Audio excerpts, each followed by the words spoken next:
రాజశేఖర్ నటించిన sensational hit movie అన్న సినిమాకు పోటీగా వచ్చిన సినిమాలు వాటి ఫలితాలు ఏంటి ఈ వీడియోలో తెలుసుకుందాం. ఈ సినిమా ఏప్రిల్ 7, 1994లో రిలీజ్ అయింది. ముత్యాల సుబ్బయ్య డైరెక్ట్ చేసిన ఈ మూవీలో గౌతమి, రోజా హీరోయిన్లుగా నటించారు. ఆ అన్నకు తమ్ముడుగా బాలాదిత్య నటించి ఆకట్టుకున్నారు. నటనాపరంగా రాజశేఖర్ను మరో లెవెల్కు తీసుకువెళ్ళింది సినిమా. అడవిలో బ్రతికే ఓ అమాయకుడు ఎలా పట్నం వచ్చి అక్కడి రౌడీ మూకల ఆటలు కట్టించాడు అన్నది ఆద్యాంతం ఎమోషనల్ అండ్ ఎంటర్టైన్మెంట్తో తీసుకుని వెళ్లారు. కీరవాణి మ్యూజిక్ స్కోర్ ఈ సినిమాకు మరింత బలాన్నిచ్చింది.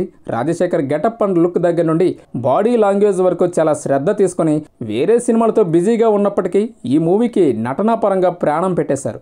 అలా నటించి బెస్ట్ యాక్టర్గా ఫిల్మ్ఫేర్ అవార్డుతో పాటు మరో 4 నంది అవార్డులను సైతం రప్పించారు అన్నా సినిమాకి. అలా ఏప్రిల్ 7, 1994 రిలీజ్ అయిన ఈ మూవీ సూపర్ హిట్గా నిలిచి శతదినోత్సవం జరుపుకుంది. ఇక దీనికి 2 వారాల గ్యాప్తో పోటీగా వచ్చిన సినిమాలేంటో చూద్దాం. ముందుగా అన్నా సినిమాతో పాటుగా అదే రోజున రిలీజ్ అయిన మూవీ సూపర్ స్టార్ కృష్ణ నటించిన ఘరానా అల్లుడు. మాలాశ్రీ హీరోయిన్గా నటించారు. కృష్ణ గారి ఎనర్జీ లెవెల్స్ అయితే మామూలుగా ఉండవు. ఈ మూవీ ద్వారా డైరెక్టర్గా ముప్పలనేని శివ గారు ఇండస్ట్రీకి పరిచయం అయ్యారు. అయితే ఇది ఎందుకో ఆశించిన మేర విజయం అందుకోలేదు, యావరేజ్గా నిలిచింది. ఇక నెక్స్ట్ చెప్పుకునే మూవీ భలే పెళ్ళాం. జగపతి బాబు, మీనా నటించిన ఈ మూవీ మార్చి 30న అన్నా సినిమాకి 8 రోజుల ముందుగా వచ్చింది.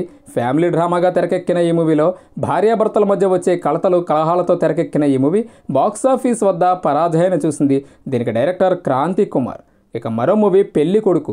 మార్చి 30న రిలీజ్ అయిన ఈ మూవీలో నరేష్ హీరోగా నటించారు. పూర్తి కామెడీ అండ్ ఫ్యామిలీ డ్రామాగా వచ్చిన ఈ మూవీ కూడా బాక్సాఫీస్ వద్ద నిలబడలేకపోయింది. తను ప్రేమించిన అమ్మాయిని పెళ్లి చేసుకునేందుకు హీరో నరేష్ పడే పాటలు అయితే బాగుంటాయి. దీనికి డైరెక్టర్ బాపు. ఇక అన్నా సినిమా రిలీజ్ అయిన వారం తర్వాత బాలకృష్ణ నటించిన భైరవ ద్వీపం సినిమా రిలీజ్ అయింది. బాలయ్య బాబు నటించిన ఈ సోషియో ఫ్యాంటసీ సినిమా ఓపెనింగ్స్ నుండి భారీ కలెక్షన్లు రాబట్టి బ్లాక్ బస్టర్ టాక్ సొంతం చేసుకుంది.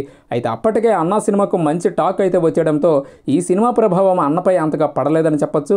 భైరవ ద్వీపం సినిమా బ్లాక్ బస్టర్గా నిలవగా ఇందులో రోజా హీరోయిన్గా నటించారు. మాంత్రికుడి నుండి రోజాని కాపాడడం, అలాగే తన తల్లిదండ్రుల జాడ తెలుసుకోవడం, వీటిలో ఏర్పడే అవాంతరాలతో హీరో చేసే సాహసాలు ఇవన్నీ ఆకట్టుకుంటాయి. దీనికి డైరెక్టర్ సింగీతం శ్రీనివాసరావు గారు. ఇది బాక్సాఫీస్ వద్ద బ్లాక్ బస్టర్గా నిలిచింది. మాధవ పెద్ది సురేష్ గారు అందించిన పాటలు మంచి విజయాన్ని అందించాయి. ఇక అలాగే అన్నా సినిమాకు గట్టి పోటీ ఇచ్చి బ్లాక్ బస్టర్గా నిలిచిన మరో మూవీ హలో బ్రదర్. ఏప్రిల్ 20న అన్నా సినిమాకు 2 వారాల గ్యాప్తో వచ్చింది. ఇది నాగార్జున డబుల్ రోల్ చేసిన ఈ మూవీలో ఒకరు సాఫ్ట్గా, మరొకరు మాస్గా అదరగొట్టేశారు. ఈవీవి సత్యనారాయణ తన రెగ్యులర్ సినిమాల మాదిరి ఇది కూడా పూర్తి కమర్షియల్ అంశాలతో తెరకెక్కించి ఆడియన్స్ను విశేషంగా అలరించారు. రాజ్ కోటి సంగీతంలో వచ్చిన పాటలు హైలైట్. ఇలా మొత్తంగా అన్నా సినిమాతో రాజశేఖర్ సూపర్ హిట్ అందుకోగా బాలయ్య, నాగులు కొంత ముందంజలో ఉండి బ్లాక్ బస్టర్ కలెక్షన్లు రాబట్టారు. మరి ఇదండి రాజశేఖర్ హిట్ మూవీ అన్నాకు తక్కువ గ్యాప్తో వచ్చిన సినిమాలు, వాటి ఫలితాలు. మరో ఇంట్రెస్టింగ్ వీడియోతో మళ్ళీ కలుద్దాం. దయచేసి మా తెలుగు నాటౌట్ ఛానల్ని సబ్స్క్రైబ్ చేయండి.